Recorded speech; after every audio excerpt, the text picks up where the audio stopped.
நீங்களும் government laptop ஃப்ரீயா apply பண்ணி வாங்கிக்க முடியும். எப்படி அப்ளை பண்றதுன்னு இந்த வீடியோல பார்க்கலாம். தமிழ்நாடு கவர்மெண்ட் 10 லட்சம் பேருக்கு பாத்தீங்கன்னா ஃப்ரீயா கவர்மெண்ட் லேப்டாப் கொடுத்தாங்க. அது நிறைய பேருக்கு அப்ளை பண்றது எப்படின்னே தெரியல.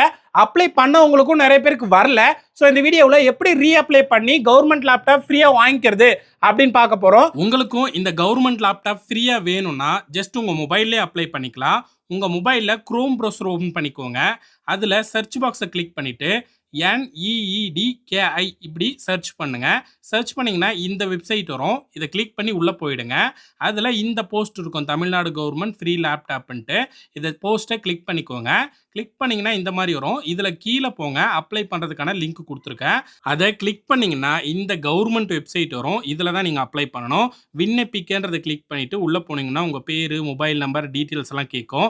அதெல்லாம் என்டர் பண்ணிட்டு நான் தொழில்நுட்ப மற்றும் டிஜிட்டல் சார்ந்த சேவைகள் பெற விரும்புகிறேன் அப்படின்ற ஆப்ஷனை செலக்ட் பண்ணிட்டு மாணவர்களுக்கு மடிக்கணினி அப்படின்ற இந்த ஆப்ஷனை செலக்ட் பண்ணிடுங்க.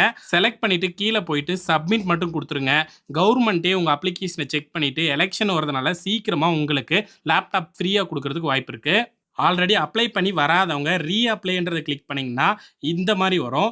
நீங்கள் அப்ளை பண்ண டீட்டெயில்ஸை இதில் என்டர் பண்ணிவிட்டு திருப்பியும் அப்ளை பண்ணலாம். அதோட ஸ்டேட்டஸையும் இங்கே செக் பண்ணிக்கலாம். வீடியோ பிடிச்சிருக்கோம் லைக் பண்ணிவிட்டு மறக்காமல் ஷேர் பண்ணி விடுங்க. ஏதாவது டவுட் இருந்தால் ஃபாலோ பண்ணிவிட்டு கமெண்ட் பண்ணுங்கள்.